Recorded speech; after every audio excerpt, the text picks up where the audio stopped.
ലോകകപ്പിൽ round of 32-ൽ പോർച്ചുഗലും ക്രൊയേഷ്യയും നേർക്കുനേർ വരുമെന്ന് ടൂർണമെന്റ് തുടങ്ങുന്നതിന് മുമ്പ് ആരെങ്കിലും പറഞ്ഞിരുന്നെങ്കിലും പലരും വിശ്വസിക്കുമായിരുന്നില്ല.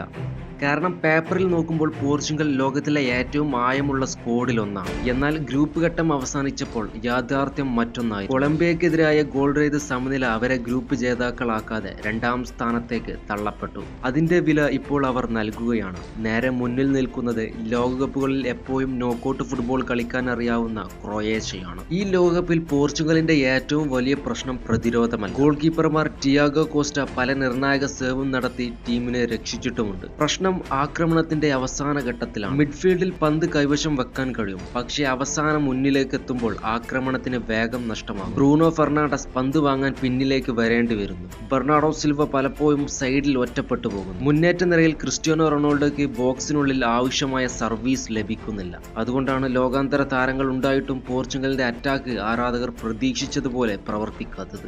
റോബർട്ടോ മാർട്ടിനസിനെതിരെ ഉയർന്ന വിമർശനവും ഇതുതന്നെയാണ്. വലിയ ടൂർണമെന്റുകളിൽ വെറും പന്ത് കൈവശം വെക്കുന്നത് മാത്രം പോരാ, എതിരാളിയുടെ പ്രതിരോധം എങ്ങനെ തകർക്കും എന്നതാണ് ചോദ്യം. കൊളംബിയക്കെതിരെ പോർച്ചുഗൽ കൂടുതൽ സമയം പന്ത് കൈവശം വെച്ചെങ്കിലും വ്യക്തമായ ഗോൾ അവസരങ്ങൾ വളരെ കുറവായിരുന്നു.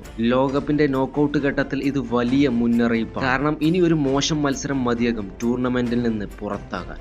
മറുവശത്ത് ക്രൊയേഷ്യയെ നോക്കിയാൽ ഈ ടീമിന്റെ ശക്തി ഇന്നും അതേ പഴയതാണ്. വലിയ പേരുകളല്ല, വലിയ മത്സരങ്ങളിൽ ശാന്തത നഷ്ടപ്പെടുത്താത്ത മനോഭാവം. ലൂക്ക മോഡ്രിച്ച് പ്രായമായിരിക്കാം, പക്ഷേ മത്സരത്തിന്റെ വേഗം എപ്പോൾ കുറക്കണം, എപ്പോൾ പാസ് വേഗത്തിലാക്കണം, എപ്പോൾ ഫൗൾ നേടി ടീമിന് ശ്വാസം നൽകണം എന്ന് ഇന്നും അദ്ദേഹത്തെ പോലെ മനസ്സിലാക്കുന്ന മിഡ്ഫീൽഡർമാർ വളരെ കുറവാണ്. കണക്കുകളിൽ അത് മുഴുവൻ കാണാൻ കഴിയില്ല, എന്നാൽ മത്സരം നിയന്ത്രിക്കുന്ന കഴിവ് ഇന്നും അദ്ദേഹത്തിന്. ക്രൊയേഷ്യയുടെ മറ്റൊരു പ്രധാന ആയുധം മാർട്ടിൻ ബദൂരിനിയാണ്.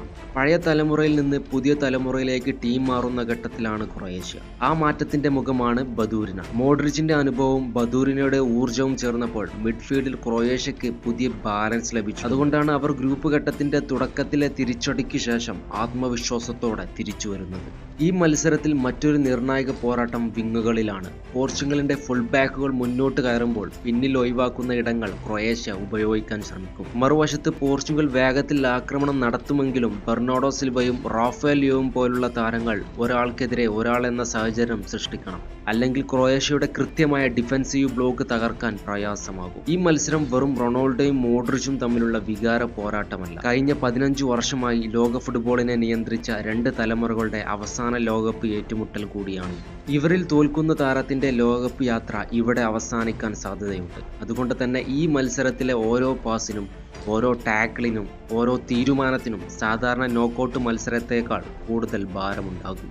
പോർച്ചുഗലിന് വ്യക്തത നിലവാരം കൂടുതൽ ഉണ്ടെന്നതിൽ സംശയമില്ല. എന്നാൽ ലോകകപ്പ് നോക്കൌട്ട് മത്സരങ്ങൾ വ്യക്തിഗത നിലവാരം മാത്രം നോക്കി ജയിക്കാറില്ല. ടീമിന്റെ ഘടന, മാനസിക ശക്തി, നിർണായക നിമിഷങ്ങളിലെ തീരുമാനങ്ങൾ, ചെറിയ പിഴവുകൾ ഒഴിവാക്കാനുള്ള കഴിവ്, ഇവയാണ് വിജയ തീരുമാനം. അതാണ് ക്രൊയേഷ്യ വർഷങ്ങളായി ലോകത്തിന് കാണിച്ചുകൊണ്ടിരിക്കുന്നത്. അതുകൊണ്ട് ഈ മത്സരം ഒരു കാര്യം തെളിയിക്കും: പോർച്ചുഗൽ ശരിക്കും കിരീടം നേടാൻ തയ്യാറായ ടീമാണോ, അല്ലെങ്കിൽ വലിയ പേരുകൾ മാത്രമുള്ള ടീമാണോ? അതേസമയം ക്രൊയേഷ്യ വീണ്ടും ലോകത്തെ അത്ഭുതപ്പെടുത്താൻ ശേഷിയുള്ള ടൂർണമെന്റ് ടീം തന്നെയാണ്. ഈ ചോദ്യങ്ങൾക്ക് ഉത്തരം ഈ 90 മിനിറ്റിൽ നമുക്ക് കിട്ടും. പക്ഷേ ഒരു കാര്യം ഉറപ്പാണ്: ഈ മത്സരം റൗണ്ട് ഓഫ് 32-ലെ ഏറ്റവും ഉയർന്ന നിലവാരമുള്ള ടാക്ടിക്കൽ പോരാട്ടങ്ങളിൽ ഒന്നായിരിക്കും. നിങ്ങളുടെ പ്രഡിക്ഷൻ എന്തു തന്നെയാകട്ടെ, ഞാൻ ചൂസ് ചെയ്യും ക്രൊയേഷ്യ.